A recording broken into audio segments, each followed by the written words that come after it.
Hello seventh class. हम लोग अपना चैप्टर नंबर 1 चल रहा था, जिसका टॉपिक हम आज पढ़ेंगे पुराने और नए धर्म। इतिहास के जिन हज़ार वर्षों की पड़ताल हम कर रहे हैं, धार्मिक परंपराओं में कई बदलाव आए और लोगों की आस्था बिल्कुल व्यक्तिगत स्तर पर होती थी, मगर आमतौर पर इस आस्था का मूल सामूहिक ही होता था। मगर और दैविक तत्व में सामूहिक आस्था यानी धर्म को लोग मानते थे। तो इन समुदायों का सामाजिक संसार बदलता गया तो आस्थाओं में भी परिवर्तन आया, जिसे हम आज हिंदू धर्म कहते हैं। इसमें भी बहुत सारे परिवर्तन आए, नए देवी देवताओं के पूजा, मंदिरों के निर्माण आदि। संस्कृत ग्रंथों के ज्ञान के कारण समाज में ब्राह्मणों का बहुत ज़्यादा आदर होता था। संरक्षक थे जो नए नए स्वयं प्रतिष्ठा के चाह में थे। ठीक है।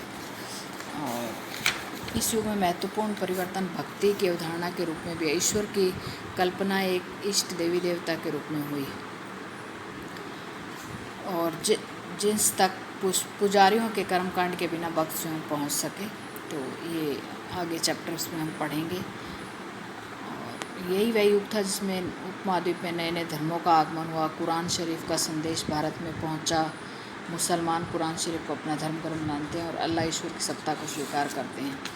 कई शासक इस्लाम और उसके शास्त्रियों उलेमा को संरक्षण देते थे। हिंदू धर्म की बात, इस्लाम के अनुयायी भी अलग अलग तरह के अपने धर्म की व्याख्या करते थे। मुसलमानों में कुछ शिया थे, कुछ पैगंबर साहब के दामाद अली को मुसलमानों का विधि सम्मत नेता मानते थे, तो कुछ सुन्नी थे। खलीफाओं के प्रभुत्व को स्वीकार करते। इस्लाम के आरंभिक दौर में नेतृत्व करने वाले खलीफा कहलाए। इस्लामी न्याय सिद्धांत, भारत में हनफी और शफी ऐसे सिद्धांत थे। समय और इतिहास के कालखंडों पर इतिहास समय को केवल घड़ी या कैलेंडर की तरह नहीं देख पाते हैं। इतिहासकार घंटों या इसके उनका नज़रिया होता है उस समय के सामाजिक आर्थिक संगठन में परिवर्तन है, वो भी देखना होता है। 19वीं सदी के मध्य में अंग्रेज इतिहासकारों ने भारत के इतिहास को 3 भागों में बांट दिया, हिंदू, मुस्लिम और ब्रिटिश। ये इस पर आधारित था कि शासकों का धर्म ही एकमात्र महत्वपूर्ण ऐतिहासिक परिवर्तन होता है और अर्थव्यवस्था, समाज और संस्कृति में कोई महत्वपूर्ण बदलाव नहीं आता। उपमहाद्वीप की अपार विविधता की उपेक्षा होती है। इस काल विभाजन को बहुत इतिहासकार स्वीकार करते हैं। इतिहासकार आर्थिक और सामाजिक कारकों के आधार पर ही कालखंडों की विशेषताओं को तय करते हैं। पिछले साल आपने इतिहास में पढ़ा था कि बहुत सारे लोग रहते थे समाज में, शिकारी, कृषिकर्मी आदि। इस साल जो आप इतिहास पढ़ेंगे उसमें मध्यकालीन इतिहास होगा। इसमें आपको कृषक समाजों के विस्तार, ये सब, ग्रामवासियों का जीवन, हिंदू धर्म, इस्लाम धर्म, यूरोपीय कंपनियों का आना, ये सब पढ़ेंगे। ठीक है। और 16वीं 18वीं शताब्दियाँ या 11वीं शताब्दियों से काफ़ी भिन्न थी। तो मध्यकाल की तुलना आधुनिक काल से हम कर सकते हैं। आधुनिकता के साथ भौतिक और बौद्धिक प्रकृति का भाव जुड़ा रहता है।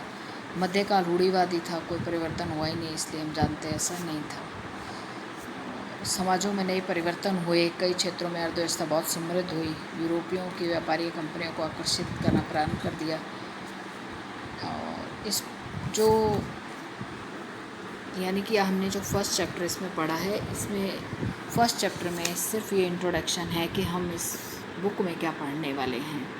तो थोड़ा सा चैप्टर्स आपको डिफ़िकल्ट लगा होगा या समझ नहीं आया होगा कि क्या है ये, तो एक बार वापस हम रिवाइज़ कर लेंगे नेक्स्ट वीडियो में।